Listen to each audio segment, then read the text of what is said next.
Meus amados, vamos abrir a palavra de Deus no livro do profeta Ezequiel, capítulo 1.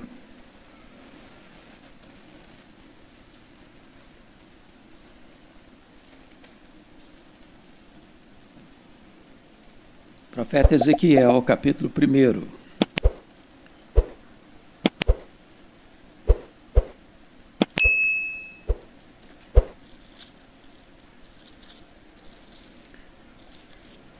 Eu achei muito curioso, porque depois de 40 anos de ministério, eu nunca tinha ouvido um sermão sobre a pessoa de Ezequiel. E recentemente eu ouvi um sermão sobre a vida de Ezequiel e me chamou a atenção. Eu procurei dar uma lida no livro, numa sentada só, e algumas coisas me queimaram o coração. E eu gostaria de repartir com vocês nesta noite. Então nós vamos iniciar lendo o capítulo 1, versos de 1 a 3. Aconteceu no 30º ano, no 5º dia do 4º mês, que estando eu no meio dos exilados, junto ao rio Quebar, se abriram os céus, e eu tive visões de Deus. No 5º dia do referido mês, no 5º ano do cativeiro do rei Joaquim, veio expressamente a palavra do Senhor a Ezequiel, filho de Buzi, o sacerdote, na terra dos caldeus, junto ao rio Quebar, e ali esteve sobre ele a mão do Senhor. Vamos ler capítulo 2, até o capítulo 3, verso 3. A vocação de Ezequiel. Esta voz me disse: Filho do homem, põe-te em pé e falarei contigo. Então entrou em mim o Espírito quando falava comigo e me pôs em pé e ouvi o que me falava. Ele me disse: Filho do homem, eu te envio aos filhos de Israel, às nações rebeldes que se insurgiram contra mim. Eles e seus pais prevaricaram contra mim, até precisamente ao dia de hoje. Os filhos são de duro semblante e obstinados de coração.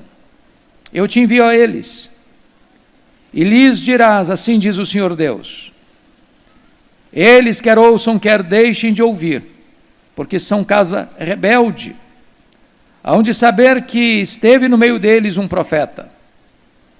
Tu, ó filho do homem, não os temas, nem temas as suas palavras, ainda que haja sarças e espinhos para contigo, e tu habites com escorpiões, não temas as suas palavras, nem te assustes com o rosto deles, porque são casa rebelde.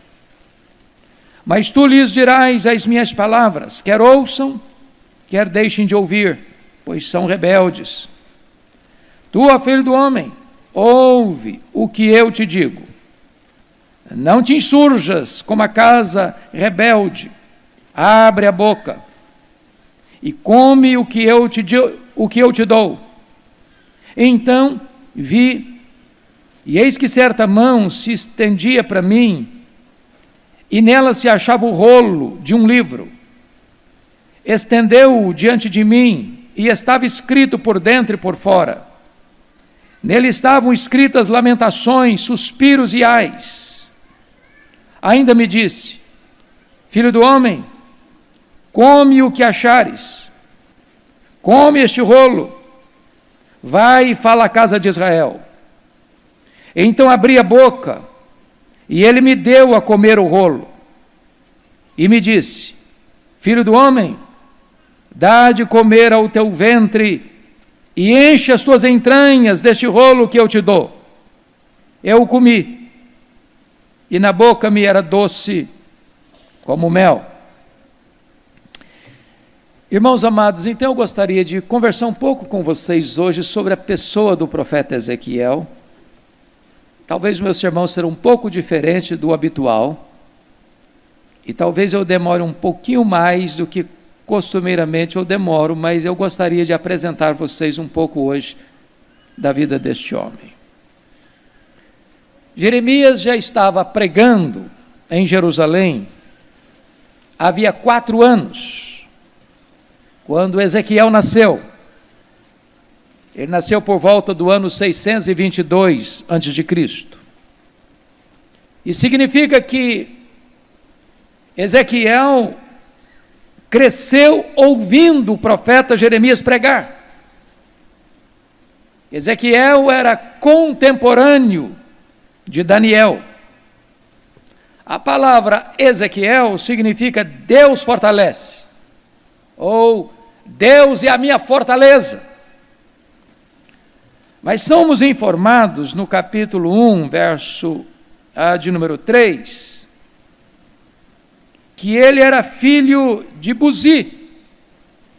E Buzi significa desprezo, ou aquele que é desprezado por Javé, desprezado por Deus. E é curioso que aquele que é chamado desprezado por Javé, ou desprezo, e os nomes eram dados por causa de alguma circunstância, seja familiar, ou seja do nascimento. O pai, Buzi, que significa desprezo, coloca o nome no seu filho de Deus é a minha fortaleza. Às vezes, nas horas mais críticas da vida, você pode olhar para Deus e dizer, Ele é a minha fortaleza. Somos informados no versículo 3, vejam vocês comigo, que Ezequiel, filho de Buzi, o sacerdote. Então, somos informados que Ezequiel é filho de um sacerdote. Em outras palavras, ele vem de uma linhagem sacerdotal. E vocês bem sabem, à luz de Números 3, versículo 10, que ninguém era sacerdote porque tinha vontade de ser sacerdote. Ninguém era sacerdote porque num culto, tocado pela palavra de Deus, dizia assim, a partir de hoje eu vou consagrar minha vida para ser um sacerdote. Não existia isso. Era impossível. Para ser sacerdote, tinha que fazer parte da tribo de Levi e tinha que fazer parte da linhagem de Arão. Portanto, o sacerdócio era uma função familiar e hereditária. Não havia voluntários para o sacerdócio. Tinha que ser levita e tinha que ser também da linhagem de Arão. Portanto,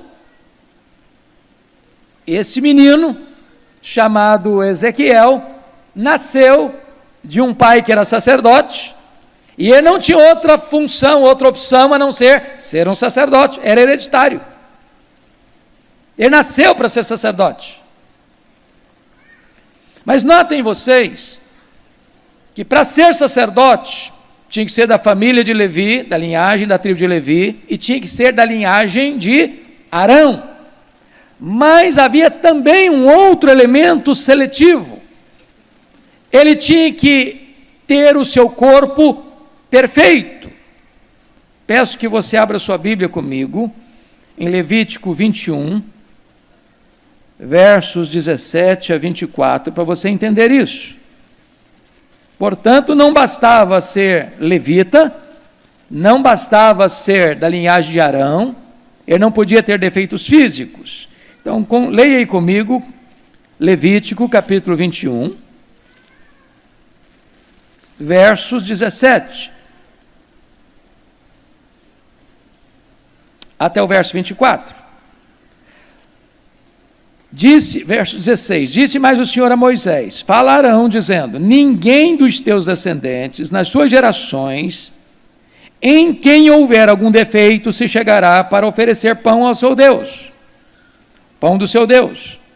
Pois nenhum homem em quem houver defeito se chegará, como homem cego, ou coxo, ou de rosto mutilado, ou desproporcionado, ou homem que tiver o pé quebrado, ou a mão quebrada, ou corcovado, ou anão, ou que tiver belida no olho, ou sarna, ou impinges, ou tiver testículo quebrado. Nenhum homem da descendência de Arão, o sacerdote, em quem houver algum defeito, se chegará para oferecer as ofertas queimadas do Senhor. Ele tem defeito, não se chegará para oferecer pão do seu Deus. Comerá o pão do seu Deus, tanto do Santíssimo como do Santo.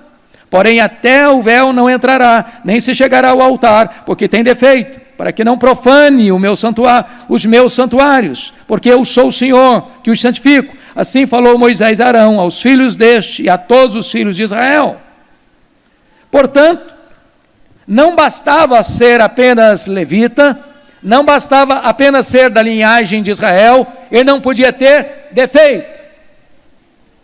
Ele era um tipo de Cristo, não podia ter defeito. É por isso que você vai encontrar lá a rebelião de Corá, Datã e Abirão, e eles morrem, porque eles tentam usurpar o sacerdócio. Era sumariamente morto aquele que tentasse usurpar as leis do sacerdócio. Agora notem comigo algumas coisas mais para entendermos.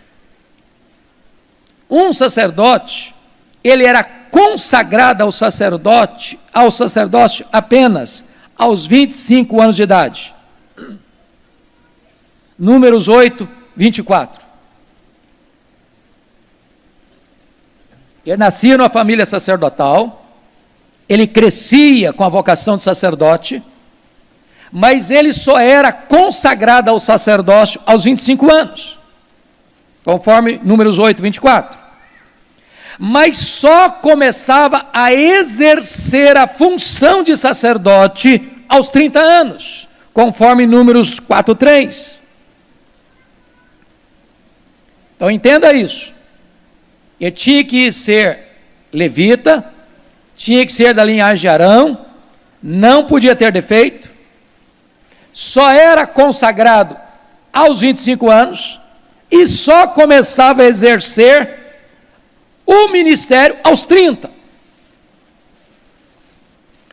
Conforme Levíticos 8, 24, na hora da consagração, ele recebia sangue na orelha direita, no polegar da mão direita e no dedão do pé direito. Por quê? Porque o sacerdote era aquele que escutava o povo e falava em nome do povo para Deus. Diferente do profeta que escuta Deus e fala ao povo. Ele tinha que ter um ouvido que filtrasse as coisas. Suas mãos pegavam em coisas sagradas. Seus pés entravam no Santo dos Santos. Então ele tinha que ter a orelha direita, polegar da mão direita e o dedão do pé direito coberto de sangue, no ato da consagração.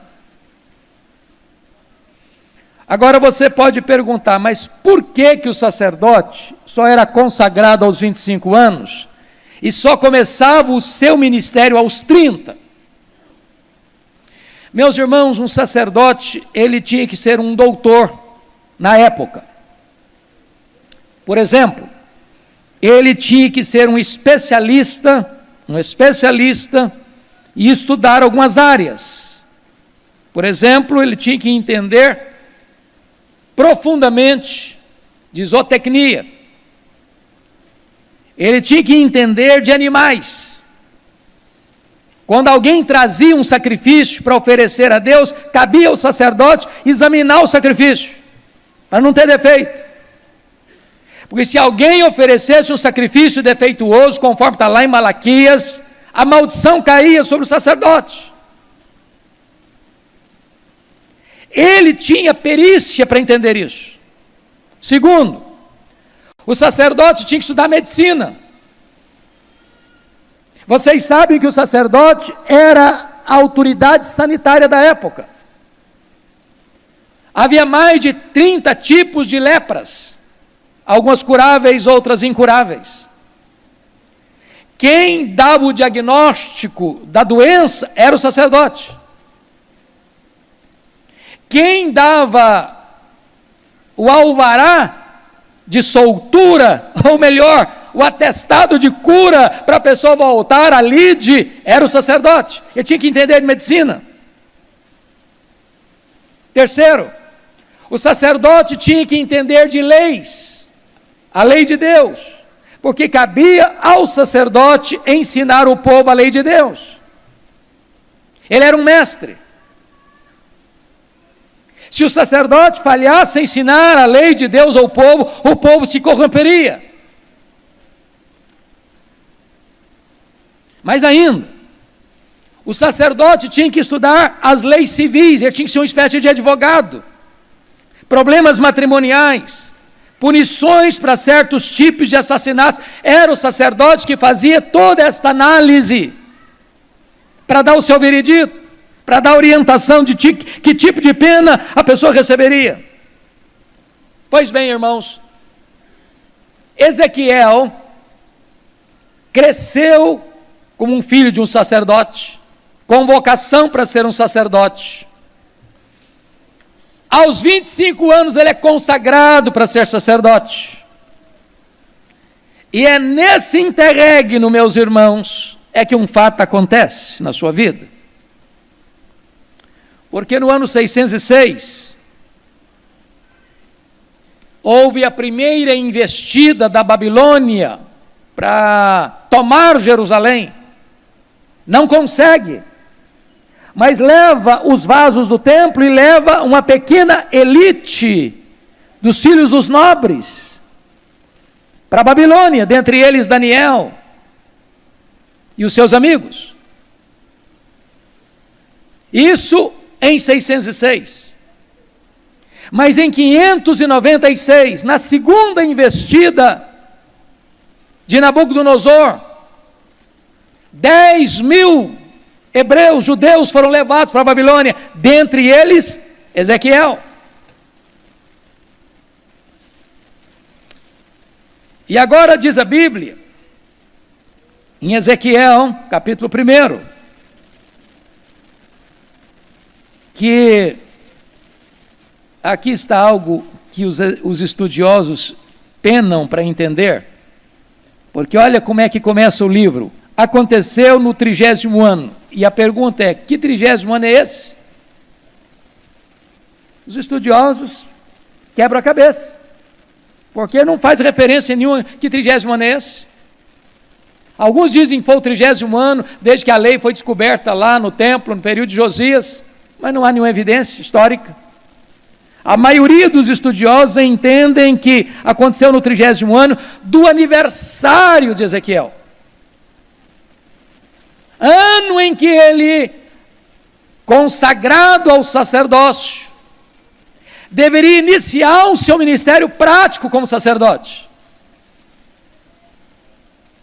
Agora ele é levado como cativo. Ele é levado e fica entre os que estão lá, prisioneiros, refugiados, exilados. E talvez, não tendo ele o mesmo destino que teve Daniel, porque chegaram para ele, talvez, e perguntaram, e você sabe fazer o quê? Eu sei acender a luz do candelabro, eu sei fazer sacrifício. Bom, mas aqui não tem templo, aqui é terra pagã.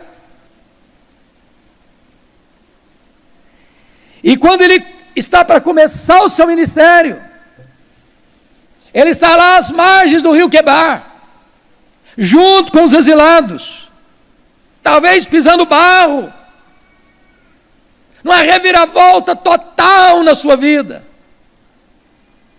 Ele que foi criado para ser um sacerdote, estudou para ser um sacerdote, se preparou para ser um sacerdote, e quando ele está para exercer o seu ministério, ele está exilado em terra estrangeira.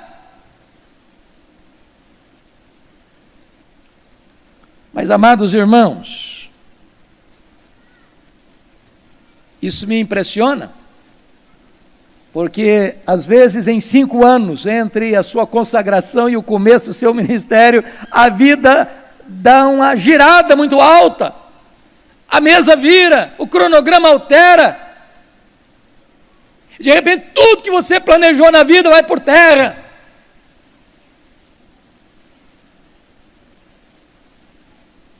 E aí é que começa a saga deste homem. Então, quero destacar aqui 3 coisas na visão que dá início ao chamado de Ezequiel. Olha comigo, versículo 1. Você pode ler capítulo 1, verso 1 comigo, em voz alta, por favor? Vamos juntos? Aconteceu no 30º ano, no 5º dia do 4º mês, que estando eu no meio dos exilados, junto ao rio Quebar, se abriram os céus, e eu tive visões de Deus. Aleluia! Louvado seja Deus! Porque nas horas mais difíceis, mais sombrias, mais dolorosas, das crises mais agudas da vida, quando você está exilado no meio de outros exilados, os céus podem se abrir. E você pode ter as visões de Deus. Oh, irmãos, quantas vezes os céus se abrem nas crises mais agudas da nossa vida. Como aconteceu com Isaías, no capítulo 6, onde ele vê o Senhor assentado num alto e sublime trono. Como aconteceu com Jesus no Jordão, o céu se abre e o Espírito Santo desce. Como aconteceu com Estevão, que estava sendo apedrejado, e ele vê os céus abertos e o Senhor Jesus de pé para recebê-lo. Como aconteceu com João, exilado em Pátimos, e o Senhor abre os céus e sobe para aqui, e eu te mostrarei as coisas que em breve devem acontecer. Mas vejam comigo, por favor, capítulo 1, versos 5 e 6. No meio dessa nuvem saía a semelhança de 4 seres viventes, cuja aparência era esta: tinham a semelhança de homem, cada um tinha 4 rostos, como também 4 asas. Agora notem comigo, por gentileza, no versículo 10, a forma de seus rostos era como de homem, à direita. Os 4 tinham um rosto de leão, à esquerda rosto de boi e também rosto de águia. Todos os 4. E aí você vai começar a perceber que estas 4 figuras, leão, boi, homem e águia, representam os 4 evangelhos. Aliás, representa a própria pessoa de Cristo, que é representado nos 4 evangelhos assim. Mateus apresenta Jesus com o rosto de leão, ele é o rei dos reis. Marcos apresenta Jesus com o rosto de boi, é o animal do serviço, e Marcos apresenta Jesus como servo. Lucas apresenta Jesus como homem perfeito, rosto de homem. João apresenta Jesus com o rosto de águia, representando a sua divindade. Então, nesta roda que ele vê, como um giroscópio, com olhos por todos os lados, retratando os atributos de Deus, tem uma única finalidade: é mostrar para o profeta Ezequiel, ao sacerdote, até então Ezequiel, que o cativeiro, que estava prestes a consumar-se lá em Jerusalém, porque Jerusalém não tinha caído ainda. Vocês sabem que Jerusalém só caiu em 586. E Ezequiel foi levado 10 anos antes, em 596. Que tudo isso estava debaixo do conhecimento e do controle de Deus. A Bíblia deixa isso claro. Não foi a Babilônia que invadiu Jerusalém e tomou Judá e conquistou e quebrou a cidade, os muros, queimou as portas, arrasou o templo, porque era forte, Israel, o Judá fraco. Não, Deus entregou para disciplinar o seu povo rebelde. Agora olha comigo, capítulo 1, versículo 28. Como o aspecto do arco que aparece na nuvem em dia de chuva, assim era o resplendor em redor. Esta era a aparência da glória do Senhor. Vendo isso, caí com o rosto em terra e ouvi a voz de quem falava. Esta é uma visão do arco-íris, o arco celeste. Agora notem, irmãos, que o arco-íris aparece em 3 circunstâncias na Bíblia. Em primeiro lugar, aparece lá em Gênesis 9:11, depois da tempestade. Em segundo lugar, aparece lá em Apocalipse, capítulo 4, verso 3, antes da tempestade. Mas aqui em Ezequiel 1:28, o arco-íris aparece no meio da tempestade. E o que é o arco-íris? É a promessa da aliança de Deus com o seu povo. Apesar do juízo, apesar da disciplina, Deus está firmando aliança com o seu povo. Então o arco-íris vem depois da tempestade, o arco-íris vem no meio da tempestade, o arco-íris vem depois da tempestade. Porque Deus está antes da tempestade, Deus está no meio da tempestade, Deus está depois da tempestade. Deus está no controle. Aí chega o capítulo 2, versos 8 a 10, e acontece aqui o chamado dele. Porque notem vocês que ele é sacerdote. Ele nasceu sacerdote. Ele cresceu como sacerdote. Ele estudou para ser sacerdote. Ele foi consagrado como sacerdote. Mas na hora de exercer a função, ele está entre os exilados da Babilônia. Não tem templo, não tem sacrifícios, não tem candelabro, não tem mesa da proposição, não tem altar de incenso, não tem santo dos santos. E aí acontece o chamado dele. Notem comigo, por favor. Quando Deus dá uma ordem para ele de um livro, que estava escrito, por dentro, por fora, e nesse livro estavam escritas lamentações, suspiros e ais, porque era exatamente a mensagem que haveria de entregar ao povo que estava lá em Jerusalém, ao povo que está aqui na Babilônia, e todas as nações estrangeiras que estavam pecando assodadamente contra Deus. Portanto, esse era o conteúdo do livro, Lamentações, Suspiros e Ais. E Deus diz o seguinte: agora pega esse livro, pega esse rolo e come. Pega e come. Mas o que significa isso, irmãos? Pega o rolo e come. É que um profeta, e agora ele não vai ser mais sacerdote, vai ser profeta. Deus está mudando a vocação dele. Não pode falar ao povo sem primeiro sentir, vivenciar, experimentar a própria mensagem que ele está comunicando.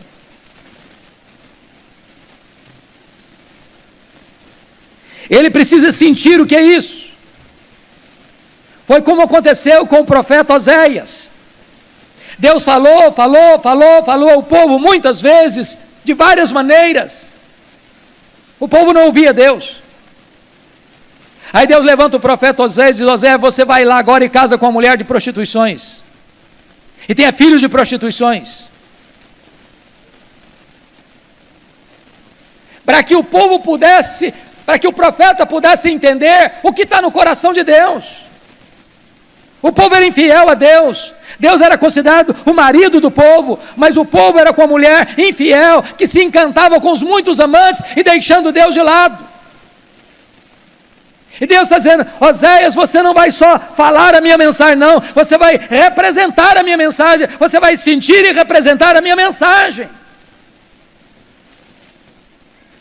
Para que quando eu falar para você a dor que eu estou sentindo com o marido traído, você possa saber o que é que está passando no meu coração.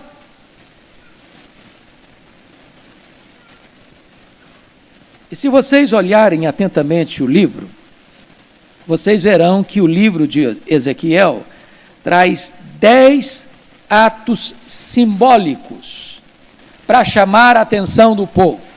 10 atos simbólicos. Eu não tenho aqui tempo para fazer a exposição deles todos, mas vou destacar alguns. Capítulo 4, Deus manda o profeta Ezequiel construir uma maquete num cerco de Jerusalém e deitar no chão, atado com cordas, e virar para o lado esquerdo e ficar deitado no lado esquerdo 390 dias, depois virar para o lado direito e ficar deitado mais 40 dias, atado com cordas, para que o povo pudesse entender o que seria o cerco de Jerusalém, o que seria a invasão de Jerusalém. O povo não apenas deveria viver, ouvir, mas eles deveriam ver o que seria isso. Se você ler no capítulo 4, Deus diz para Ezequiel o seguinte: Ezequiel, você vai se alimentar de bolo de cereais, mas você vai fazer o bolo de cereais com esterco humano. O profeta reclamou: Deus, mas eu não como coisa contaminada. Então eu vou dar uma licença, você vai cozinhar esse bolo com esterco de animais. Mas por que Deus manda o profeta comer um bolo feito de esterco, cozinhado, assado com esterco? Porque esse povo que vai ser tomado, vai ser levado cativo, prisioneiro, ele vai levar para a Babilônia, vai comer comida impura, vai comer comida imunda aos olhos deles. E Deus estava querendo representar para esse povo o que ele teria que enfrentar em virtude dos seus pecados e da sua rebelião contra Deus. Se você ler capítulo 5, Deus manda Ezequiel raspar a cabeça e a barba. E para um judeu ortodoxo, rapar o cabelo e a barba é um gesto de desonra e humilhação. Se você ler capítulo 12, irmãos amados, Deus manda Ezequiel cavar um buraco na parede da casa dele, e durante o dia, fugir com a mobília nas costas, como um foragido, e ficar do lado de fora como alguém que tenta fugir às pressas, para não ser morto.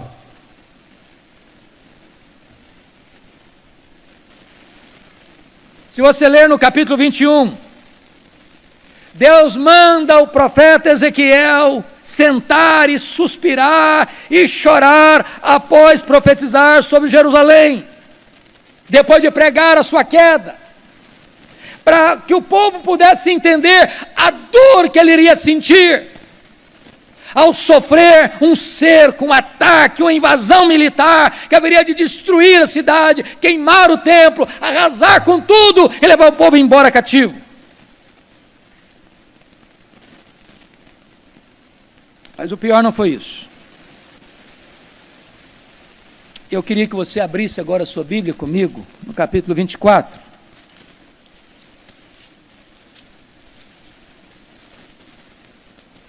Capítulo 24.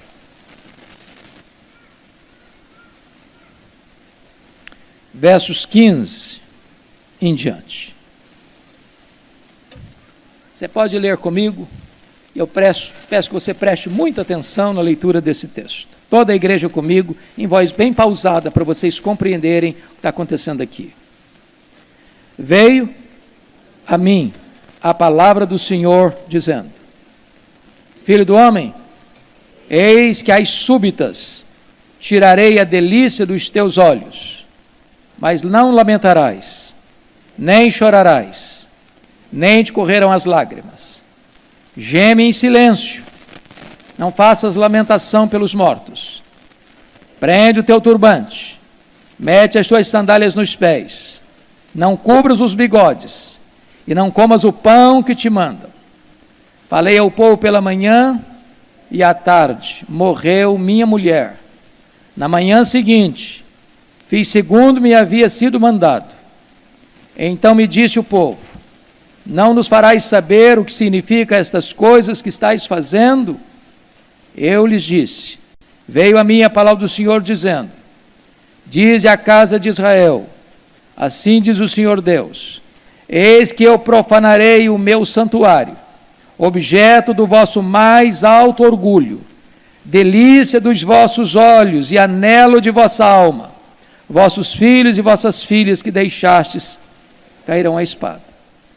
Vocês já imaginaram o que Deus está falando com ele? Ezequiel, eu vou tirar a delícia dos teus olhos. A sua mulher vai morrer. Mas não lamente. Prenda o choro. Não chore. Geme em silêncio. Para que esse povo possa entender o que vai acontecer em Jerusalém. Quando Nabucodonosor entrou com seu exército para arrasar a cidade, pisando crianças, matando velhos, rasgando o ventre das grávidas, passando ao fio da espada a mulheres e jovens e crianças e todos.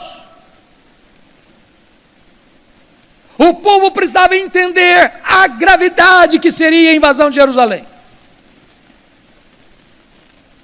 Por que Deus está falando isso? Vocês se lembram que Deus levantou Jeremias? Jeremias alertou, e o povo não quis escutar Jeremias, prenderam Jeremias. Prenderam Jeremias. E agora Deus está levantando a Ezequiel lá na Babilônia. Jerusalém não caiu ainda, vai cair. E ele está profetizando a queda de Jerusalém. Mas o profeta tem que sentir na pele o que vai acontecer. Eu vou tirar a delícia dos seus olhos, Ezequiel. E geme em silêncio. Geme em silêncio. Porque é isso que vai acontecer lá. E quando o povo perguntou, mas como, Ezequiel? O que significa isso? A sua mulher morre e você não chora, e você está gemendo em silêncio, e você continua pregando. Me fale para nós o que significa isso. E Deus diz, assim diz o Senhor: a delícia dos olhos de vocês, o santuário, o templo, o orgulho de vocês vai ser invadido, vai ser profanado, vai ser destruído.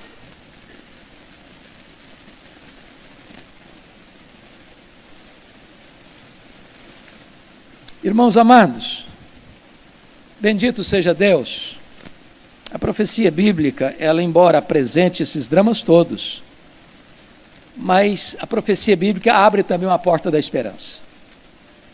Se você ler esse livro, do capítulo 1 ao 3 é a chamada de Ezequiel, do capítulo 4 ao capítulo 24 é o juízo sobre Jerusalém, depois do 25 ao 32 é o juízo sobre as nações que oprimiram Jerusalém, mas nos capítulos 33 a 48, você vê a restauração do povo de Deus.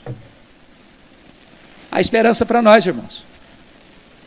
A esperança para você. A esperança para mim. E eu gostaria apenas de destacar 2 textos do sinal dessa esperança. Abra sua Bíblia comigo em Ezequiel 37, por favor. Veja essa cena.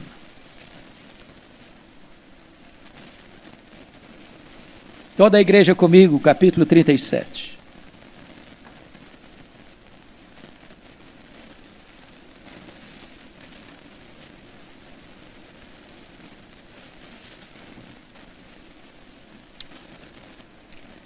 Veio sobre mim a mão do Senhor, e Ele me levou pelo Espírito do Senhor, e me deixou no meio de um vale que estava cheio de ossos. Um sacerdote não podia tocar em ossos.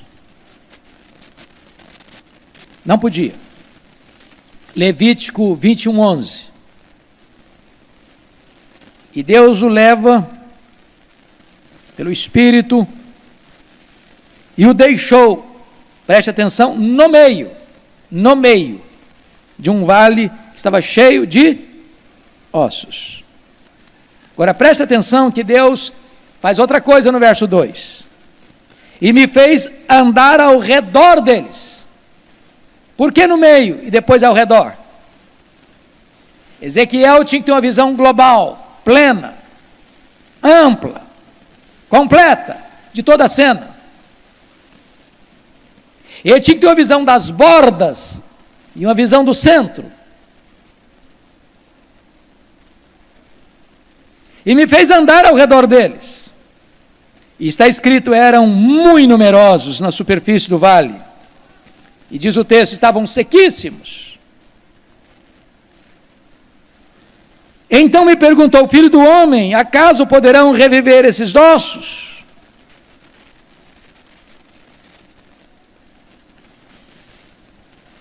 Você pergunta, mas o que significa isso? Que ossos são esses? O verso 11 responde, então me disse, filho do homem, estes ossos são toda a casa de Israel. Eis que diz, os nossos ossos se secaram e pereceu a nossa esperança. Estamos de todo exterminados. O povo estava lá na Babilônia, irmão, 70 anos. Perdeu a esperança. Acabou. Fim de linha para nós. Não tem mais saída, não. E agora, o Espírito do Senhor o leva para o meio do vale, o faz andar ao redor do vale, para que tenha a visão de fora, a visão de dentro. E lhe faz uma pergunta, filho do homem, poderão reviver esses ossos? Ainda tem esperança? Ainda tem salvação? Ainda tem avivamento? Ainda tem um tempo novo para esse povo? E o profeta responde, Senhor Deus, tu sabes. Se tu quiseres, este povo, que hoje é um vale de ossos secos, pode se levantar. Há esperança para a igreja, há avivamento para a igreja, há restauração para a igreja.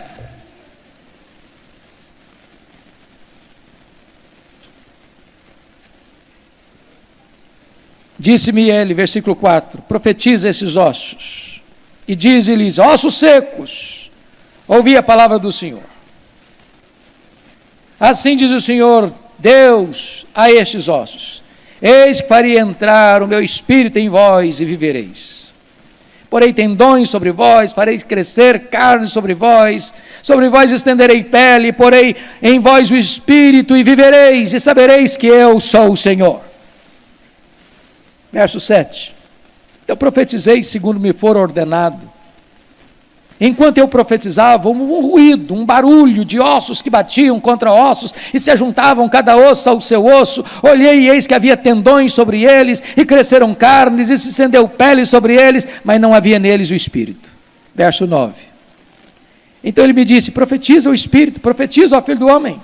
E diz-lhe, assim diz o Senhor Deus, vem dos quatro ventos, ó Espírito, e assopra sobre estes mortos para que vivam.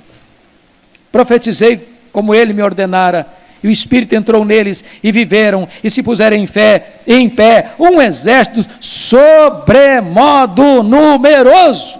Louvado seja Deus. Há esperança, irmãos, há esperança para a igreja. Os homens podem olhar para nós e decretar nossa falência. Deus olha para nós e vê num vale de ossos secos um exército poderoso. Mas me permita concluir, remetendo vocês ao capítulo 47. Se vocês já leram este livro, vocês notarão que a partir do capítulo 40, ele começa a fazer uma descrição, uma visão do templo. E não é o segundo templo. Não, nem o templo de Herodes. A descrição do templo aqui não cabe em nenhuma construção humana. Esse templo é um símbolo do que é a igreja, glorificada. Mas no capítulo 47, amados, há uma visão belíssima. Porque se Ezequiel começa o seu ministério junto ao rio Quebar, na Babilônia, ele conclui o seu ministério junto ao rio de Deus, que flui da casa de Deus, de debaixo do trono de Deus. E então as águas são medidas, e estão nos artelhos, e depois elas são medidas, estão nos joelhos, depois elas são medidas, estão nos lombos, depois elas são medidas, e são um grande rio, que é preciso nadar. O que representa que Deus sempre tem mais para nós. Deus quer nos levar a experiências mais profundas com Ele, a ponto de navegarmos no rio do Espírito. E diz a Bíblia que por onde esse rio passa, aquilo que está morto revive. Por onde esse rio passa, a cura de Deus vai chegando, a restauração de Deus vai acontecendo, porque este rio é uma representação do próprio Espírito Santo de Deus. Quando o próprio Senhor Jesus Cristo disse: aquele que crê em mim, como diz a Escritura, rios de água viva fluirão do seu interior. Eu quero dizer para você, meu amado, que Deus está aqui hoje, com este rio de vida, para inundar a sequidão do seu coração, para trazer cura, restauração, vida plena, vida abundante. Onde você está hoje? Talvez você está como Ezequiel, passou a vida toda sendo treinado para algo, e quando você está para exercer essa função, a sua vida virou de ponta cabeça. Talvez você está aqui hoje, mas está como um exilado. Talvez você está aqui hoje, e Deus está dando uma guinada na sua vida. Deus está chamando você para um novo desafio, um novo ministério. Talvez você está aqui hoje, precisando comer o rolo, e não só anunciar a mensagem, mas representar essa mensagem diante do povo. Talvez você está aqui hoje, vendo a sua vida e a sua história como um vale de ossos secos. Mas hoje Deus pode soprar sobre você o seu sopro, e levantar você, e dar vida a você. Talvez você está aqui hoje, mas você pode experimentar o rio de Deus, brotando de debaixo do altar, e trazendo experiências cada vez maiores para a sua vida, dos artelhos aos joelhos, dos joelhos aos lombos, dos lombos até você ter um rio caudaloso para navegar. E este rio, por onde passar, vai trazer vida, vai trazer cura, vai trazer restauração. Curva sua fronte, por favor. Ore ao Senhor.